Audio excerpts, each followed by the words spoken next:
Yo, what's going on YouTube? It's your boy Dean back on another Raptors upload.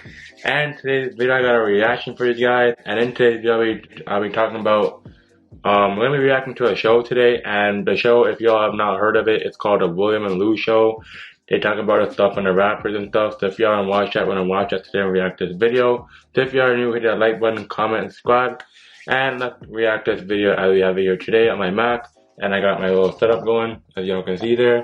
And I'm not at my general place of recording, so this is the first time y'all gonna see me on camera on the second channel. So if you are new, hit the like button, comment, and subscribe, and let's get right into this video today. Now, this video is called How Far Away the Raptors Are from Championship Contention, so let's watch this. I had a video somewhere here, and we should be good. Alright, we're gonna play in 3, 2, 1, let's go. To me, it doesn't feel like there is, like, the championship is, like, unattainable. I remember even reading reports in, like, 2017, 2018, like, the peak of those KD on the Warriors. Asad Alvi, I don't know who he is.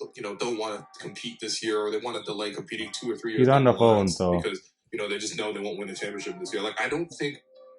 There are probably those, like, 15 teams in the NBA that are not operating with that sort of mindset right now. And I think the Raptors are firmly one of them. I'm gonna pause it here. Where the Raptors are, they're in the bubble where they want to contend and where they want to rebuild and retool. So I think they're on rebuilding and retooling end because they have many assets like Fred VanVleet, Scotty Barnes, Pascal Siakam, OJ Anunoby, Trent Jr., Chris Boucher. They have many assets they can use, but I think the Raptors just want to rebuild and wait for the right time to contend. I don't think it's now. I don't think they should get Kevin Durant. But let's get back to what he's saying. That's not what he's saying, though. Raptors away from contending. Yeah, I don't think they're that far away from contending at all. And again, this could all be like all these points could be moved at, like, by the end of the day if Kyrie Irving decides to sign for $6 million with some super team. This was from 2 weeks ago, by the way, if you haven't seen it. Why would he do that, man? Why would he do that? Don't do that. Who knows, right? Again, like... I would love to be in the show one day, bro. It's so fun. I would love to be in the show. Both Kyrie and KD, then but like, give me a 6 subscribers and we'll see. Potentially, like, some real changes in the league. But, okay, apart from that, if you just look at kind of what the league has been this year and the last few years, especially since Kevin Durant left the Warriors, because we all know KD on the Warriors was a super team that was created from the CBA. Bro, I don't know why okay, pause on that. I'm going to pause again. I don't know why Kevin Durant went to Warriors. That was a good and dumb decision at the same time because that ruined the NBA and it just made a super team. And Kevin Durant now to come here, I don't think he's going to come here because the Raptors, they have too many assets to give up. So we'll see how Masai does that. But sorry, I'm pausing a lot, but let's get back to the video. Incredible amount of, cap space at a time that he was available, right? And also, Pascal and Fred are still on contract. So since Kawhi left Toronto, to be honest as well, it created this kind of vacuum in the league where there is no super team and there's no way to create a super team just because of how restricted the cap is.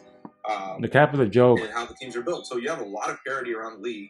And not just a lot of parity, but when you look at the top teams in the league, and I like focusing on the East specifically because that's Toronto's path. The East is a dogfight, bro. The top teams in the East, it's the same culprits every year, right? You have Boston, you have Miami, you have Milwaukee, you have Philadelphia, and then Toronto. Those are the 5 franchises that have always been at the top of this conference for the last 4 or 5 years. And are going to continue to be because they're all... I think the Raptors are going to get to the top 4 in the East, I think. Top 4, mark my words. In terms of being competitive, right? Of course, Philadelphia doesn't have to be as competently run because they have a superstar. The Bucks as well, they can screw up a little bit as well because they have Giannis Antetokounmpo, right? But all these teams, when you look at their rosters, and I feel like there's a lot of negativity when people look at the Raptors rosters, like, oh, we don't have that number 1 guy. But no, they don't. They need a superstar, though. I would argue that we do have a number 1 guy. Pascal Siakam was incredible this past season, and he was. If he continues playing like he did last season, the only thing the Raptors need, they need a superstar that can get him a bucket. And Pascal, if he's a second option, that'll be tough, and that'll be hard to stop. But back to what he's saying, he's saying another stuff, good stuff. That's odd. Especially near the end of last season.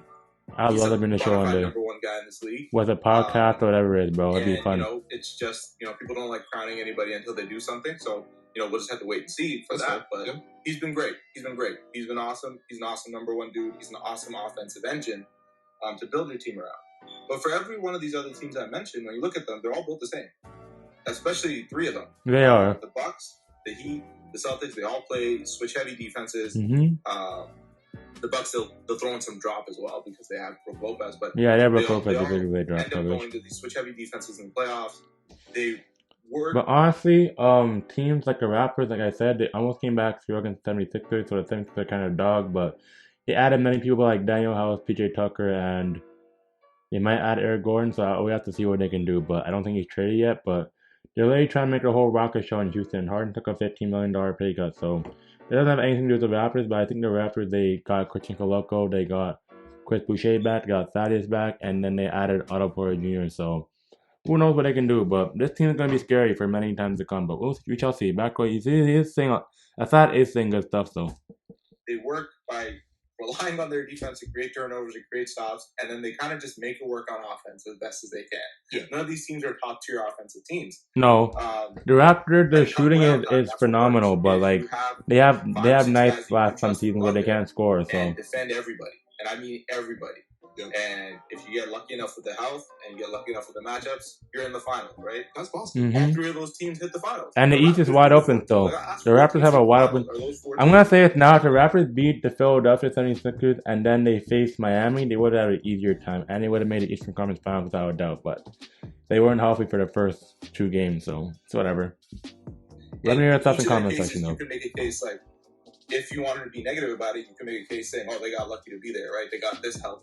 But that's just. But the Thugs are actually nice. They're not. They didn't get lucky. And I think they beat the Nets. That's kind of where they the beat. Raptors are. They're very close. They've got 6 they guys, beat but the Heat. They beat almost everybody. Then they beat The team has the best depth to survive. They beat Brooklyn. They beat the Bucks, and they beat the Heat. So I don't know. And they could have beat the Warriors, but they're playing heavy drop coverage. So what can I say? 2 different seasons, right? At the beginning of the season, you had and they have a backup point guard. OG Anunoby and Scotty Barnes learning how to play basketball, and Precious Achiuwa learning how to play basketball for the first time, like in the Raptors. But Precious is gonna be nice, bro. Precious is gonna be really nice. Don't mark my words. Scrounging out wins. And the second half of the season, you had Pascal Siakam returning to form. Yep. While the rest of the guys kind of got injured. Yep. Pascal was on our dog show. Season. There's no question that if you have healthy Fred and healthy Pascal actually getting a chance to play with each other, with the seasons that they were having when they were healthy last year, there is a lot of upside there. Mm-hmm. If you see just baseline improvement. And what the Raptors need to do, I'm gonna pause again. I'm sorry for killing you pausing. You can watch the video yourself, but I'm gonna keep pausing because the Raptors, all they gotta do is get a good bench to help Pascal and Fred lower their minutes. And Scotty, his minutes were fine because he's a backup. It's just they need backup guard help. They need more depth. That's really it. And they need scoring out of depth because the stars, again, they average 15 plus points per game if y'all don't see that. But they really do. And I feel like the Raptors just need a bench. And once they get that bench on back, it's over. Where they're playing more consistently game to game, right? If you can trust Precious Achiuwa to play. And Achiuwa played very well. He averaged like almost 10 points. So. Scotty Barnes to and Scotty played well. Although he was injured. The second half of the season was incredible. Just that guy for a whole season is a big boon to your system, right? Then you just get, good health. And it's 2 weeks ago. Instead of losing 2 or 3 guys out of your starting lineup for long stretches, you're only missing 1. Mm-hmm. The Raptors suddenly have like a 6-7 man group that they can rely on.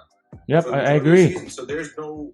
I agree. He's right because you have Fred Lead, that Pascal Siakam, like I said, Gary Trent Jr., Otto Porter, Precious Achiuwa, Thaddeus Young. Who else can you say? No, let me say it again. They have Fred VanVleet, Pascal Siakam, Gary Trent Jr., Chris Boucher, Thaddeus Young, Otto Porter Jr., Precious Achiuwa, and you can say maybe like a Malachi Flynn if you want, or Armani Brooks. No, they have. I'm going to say it again. They have Fred VanVleet, they have Scotty Barnes, they have Gary Trent Jr., Fred VanVleet, Scotty Barnes, Gary Trent Jr., Pascal Siakam. What else do they have out there? OG. They have Otto Porter Jr., they have Chris Boucher, and that's Thaddeus Young. It's like 8 solid guys they can bring out that bench in that 10-man rotation. So I don't know. The lineup looks very nice for the Raptors right now.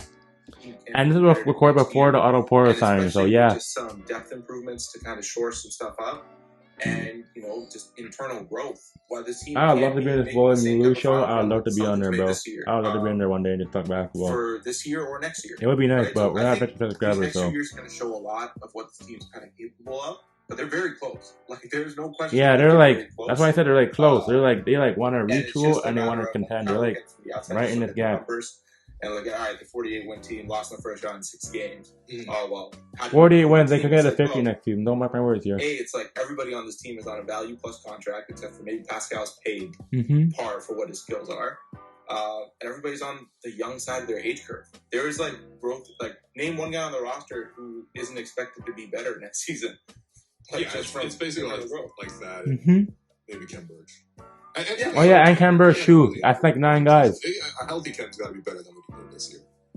Yeah. And Ken plays solid here anyway. There's a lot of promise on this team, and I think we're actually a lot closer to contention. Like, if Atlanta can make an Eastern Conference Finals run, just like, Trae Young and their young guys kind of hitting with a couple of veterans last season, I don't think Toronto's that far from that being their baseline expectation. The Hawks weren't like that either.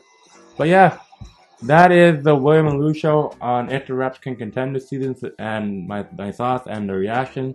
So if you want more reactions like this, I'll bring more reactions like this, and I have my camera here and I have my mic so I can do reactions, and I have my computer. So if you want more reactions, hit the like button, comment, subscribe. It's your boy Demi. Have a great day, y'all.